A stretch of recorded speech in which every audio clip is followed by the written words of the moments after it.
Olá, jardim querido, paz e bem. Nós vamos para mais um devocional do jardim. Devocional esse onde a gente segue o pão diário. E para a nossa meditação de hoje, a gente tem por título Recusa Firme. E o devocional ele indica a leitura do livro do profeta Daniel, capítulo 6, do versículo de 10 ao 23.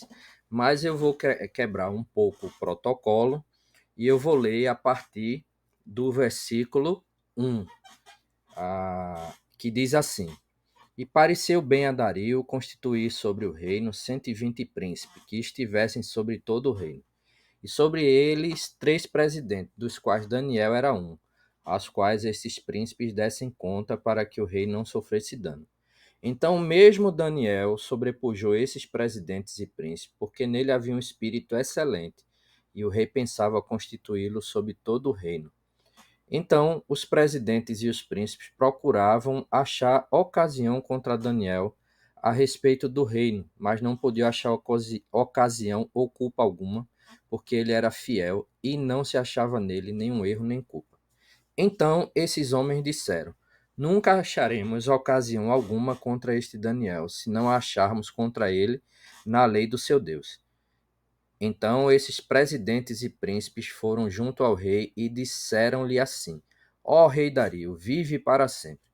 Todos os presidentes do reino, os capitães e príncipes, conselheiros e governadores, concordaram em promulgar um edito real e confirmar a proibição que qualquer que, por espaço de 30 dias, fizer uma petição a qualquer deus ou a qualquer homem, e não a ti, ó rei, seja lançado na cova dos leões. Agora, pois, ó rei, confirma a proibição e assina o edito, para que não seja mudado, conforme a lei dos medos e dos persas, que não se pode revogar.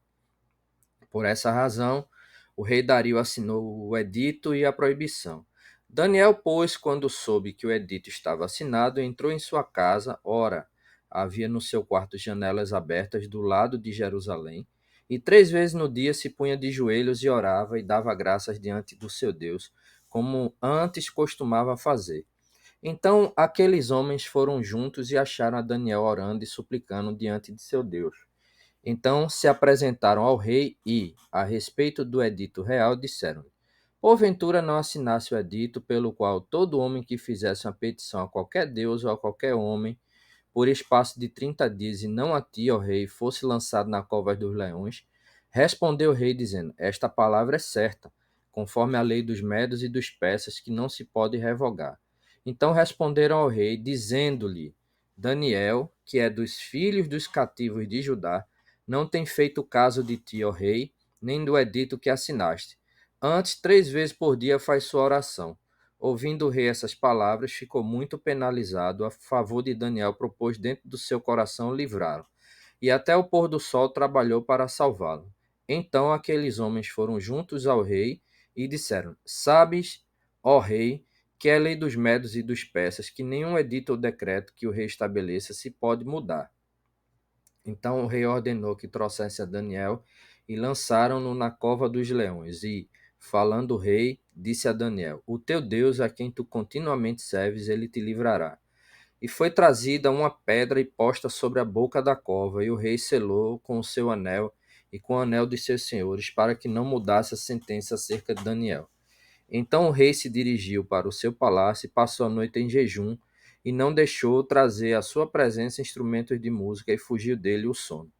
Pela manhã, ao romper do dia, levantou-se o rei e foi com pressa à cova dos leões. E, chegando-se à cova, chamou por Daniel com voz triste, e disse o rei a Daniel: Daniel, servo do Deus vivo, dá-se-ia o caso que o teu Deus, a quem tu continuamente serves, tenha podido livrar-te dos leões? Então Daniel falou ao rei: Ó rei, vive para sempre. O meu Deus enviou seu anjo e fechou a boca dos leões para que não me fizessem dano, porque foi achada em mim inocência diante dele, e também contra ti, ó rei, não tendo cometido delito algum. Então o rei muito se alegrou em si mesmo e mandou tirar a Daniel da cova.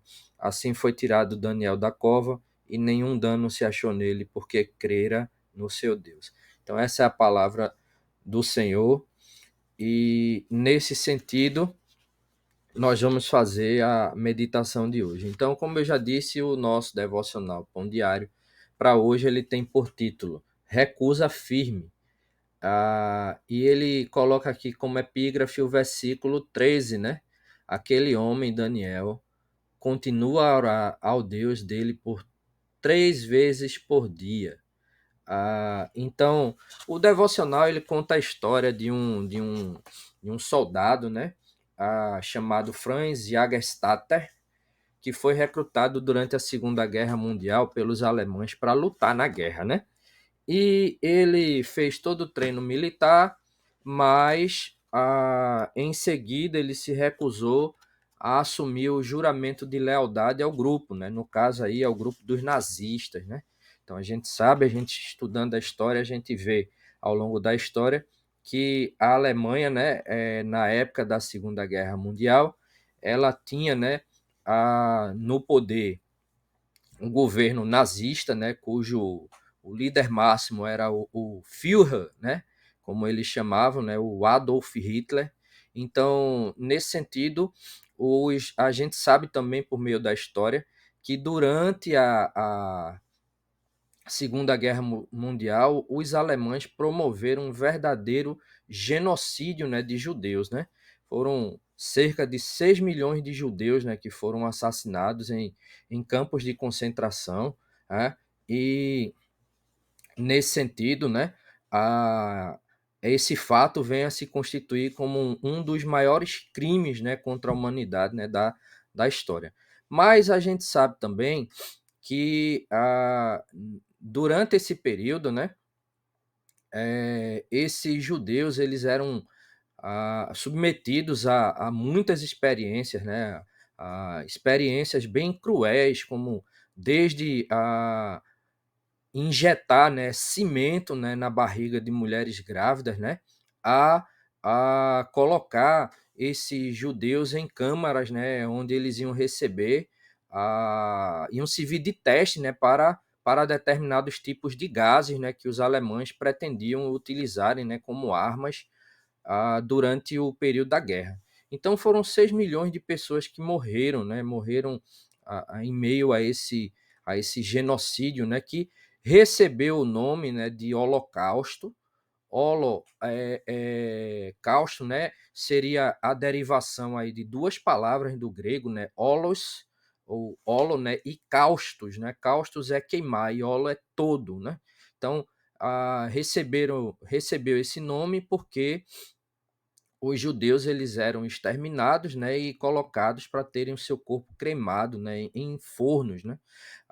Hoje você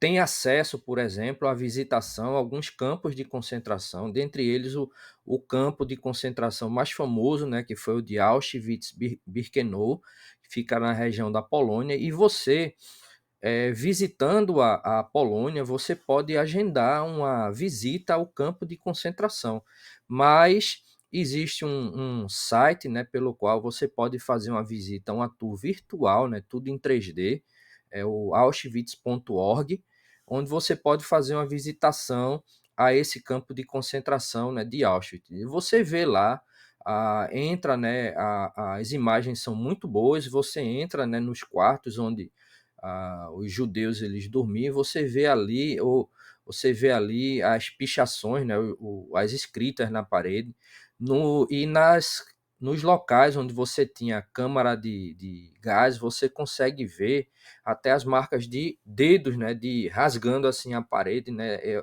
imagino que pela dor.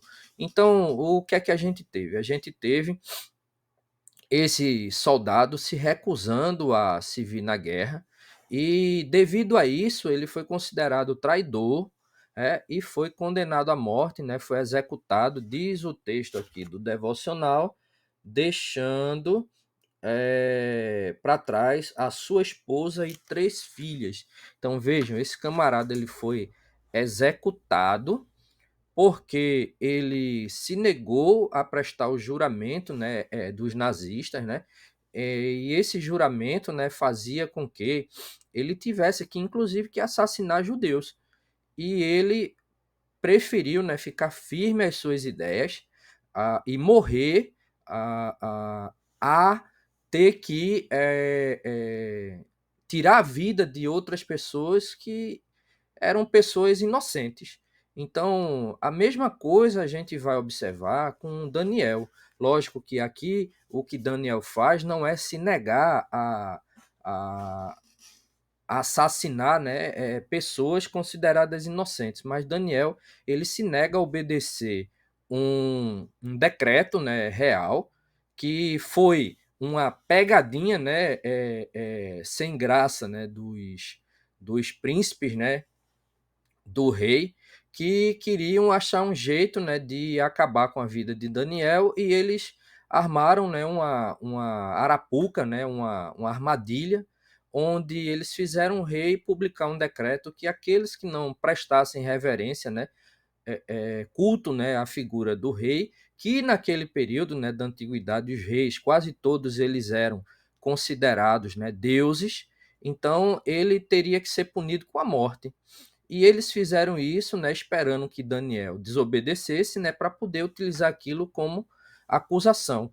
E como existia um decreto pelo qual, como o rei ele era considerado como se fosse um deus, e naquele momento, né, a,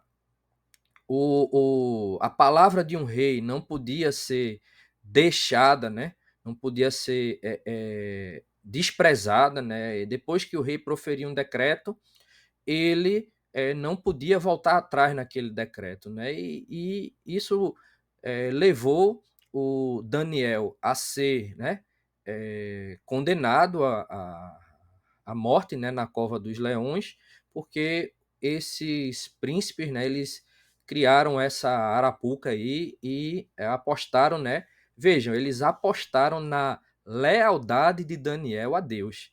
E isso vai se confirmar. E o resto a gente vê, né, que o rei, ele tendo sido obrigado, ele joga Daniel na cova dos leões, mas Daniel ele não vai morrer. E um detalhe importante, né, o rei ele gostava tanto de Daniel que ele perdeu o sono naquela noite e iniciou, né, um jejum, é, onde a Bíblia diz, né, que ele não permitiu que chegasse nem instrumento, né, de instrumento musical para tocar música junto dele, né, nada, ele ficou ali na dele, quieto, né, e intercedendo pela vida de Daniel. Então, daí a gente tira duas coisas, né? Primeiro, a obediência de Daniel, a não aceitar um decreto ou uma lei, né, de bom grado, quando aquela lei ela vai de encontro à lei de Deus, né? Isso não quer dizer que a gente tenha que desobedecer à lei. A Bíblia também ensina que a gente deve respeitar a lei, deve respeitar as autoridades constituídas, mas a gente tem o direito de protestar quando algo, né, considerado legal vai de encontro à lei de Deus.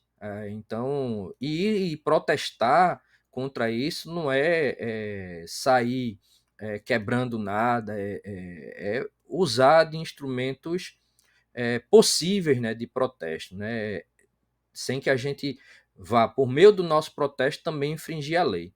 Então, nesse sentido, a gente observa, né, que Daniel ele mantém a obediência a Deus, né, e inclusive ele se tranca no quarto, né, 3 orações por dia a Deus, né, e quando ele é jogado na cova dos leões, a gente vê uma outra lição aqui, né, que a gente não imagina, mas existem pessoas, né, intercedendo, né, pela nossa vida que a gente menos espera. Veja, talvez Daniel lá na cova dos leões não tenha pensado nunca que o rei que o jogou na cova dos leões, ele passou a noite também ali em jejum, né, pela vida de Daniel. Mas o resultado final disso, do que é? a obediência, né, e aí é uma lição final, a obediência a Deus, ela gerou ali um livramento, né, de morte, né, Deus livrou Daniel da morte, né? Diz a Bíblia, né, que Deus mandou um anjo do Senhor e o anjo ali fechou a boca dos leões e os leões, né, como eu já ouvi algumas pessoas dizerem, né, é uma brincadeira, mas os leões ali na cova, né, onde Daniel foi jogado, eles viraram gatinhos, né, e ali Daniel dormiu no meio da cova dos leões e não foi ali morto, né? Por aqueles animais. Então, no final, o devocional nosso de hoje ele traz o seguinte: onde você percebe que a obediência a Deus exigirá a sua recusa? Quanto tal recusa poderá lhe custar? O que você ganhará com ela? Veja, muitas vezes a gente termina assim, é, em nossa vida, a gente termina deixando de obedecer alguns mandamentos de Deus, né? Porque a gente se preocupa com o que é que as pessoas vão pensar de nós. Mas, e às vezes, muitas vezes, né, o próprio fato de você se colocar como servo e serva de Deus já vai lhe afastar muitas pessoas e às vezes pessoas queridas. Então, toda obediência à lei de Deus, ela vai implicar em recusas, né, de certas obediências a leis humanas, e ela vai gerar também, né, o afastamento, né, de pessoas que vão considerar que o nosso ato de obediência ele é uma um ato de loucura, né? Vou dizer, aquele camarada, aquilo é um fundamentalista, aquilo é um louco, aquilo é um lunático, aquilo é um reacionário. Mas o fato é que no final o que vai contar é a nossa obediência a Deus, e é essa obediência que vai nos dar o direito, né, de desfrutarmos mais na frente da presença de Deus, né? Porque, como a Bíblia diz, o nosso reino não é aqui, como Jesus disse, o meu reino não é daqui, o meu reino não é desse mundo. E nós, como filhos de Deus, né? Nós que acreditamos em Jesus como nosso Senhor, a gente entende que se o reino dele não é daqui, nós que somos seus filhos, né? E após a morte esperamos morar com ele, o nosso reino também não é daqui. Então, a mensagem de hoje é uma mensagem de obediência, né? Obedecer a palavra de Deus, mesmo que isso implique em perder as nossas vidas, né? Até porque nós já estávamos perdidos, né? Nossas vidas estavam condenadas, nossa alma condenada ao inferno. Mas aí veio Jesus e, por meio do seu sacrifício redentor, ele nos resgatou nossa vida, nossas almas, né? E disse: agora são meus filhos e a dívida deles está paga e agora eles, mais uma vez, eles têm o direito, né, de morar com o Pai. Então, que a gente entenda, né, que a, a obediência, né, a Deus, ela é colocada como um princípio da sabedoria, né, e que a gente não pense naquilo que a gente pode perder, rejeitando, né, as coisas desse mundo, né, e ficando, né, com as coisas de Deus. Mas a gente deve pensar naquilo que a gente vai ganhar. E nesse sentido, não no sentido de ganhar pensando num ganho pessoal apenas de forma mesquinha, né? Mas lembrar que não adianta ter nada, né? Melhor, não adianta ter tudo aqui na Terra e no final das contas perder a nossa salvação. Então, fica aí essa mensagem e que Deus nos abençoe. Vamos orar. Senhor Deus, Pai Todo-Poderoso, nós te agradecemos por essa palavra, Senhor, que tu nos deste no dia de hoje por meio de nosso devocional. Abençoa cada um dos irmãos e irmãs de nossa comunidade, para que possam cada vez mais, Senhor, continuar fiéis a Ti, rejeitando tudo aquilo que não vem de Ti, Senhor, rejeitando como rejeitaram, né, os amigos de Daniel rejeitaram os manjares, né, do rei. Então, Senhor, nós queremos te pedir que tu nos ajude, Senhor, nos dá força para continuarmos cada vez mais obedientes à tua palavra, mesmo que aquilo possa implicar em danos contra a nossa vida, Senhor. Abençoa a nossa comunidade, abençoa todos os projetos de nossa igreja, abençoa os nossos reverendos, Maurício, Keila, Cláudio e Souza, abençoa cada um dos irmãos e irmãs, e no mais, Senhor, dá-nos um resto de dia tranquilo, com um sono tranquilo e reparador. E é assim, Senhor, que eu te oro e desde já te agradeço por tudo, em nome de Jesus. Amém. Amém, meus irmãos, minhas irmãs, é isso. E até o nosso próximo devocional. Tchau, tchau.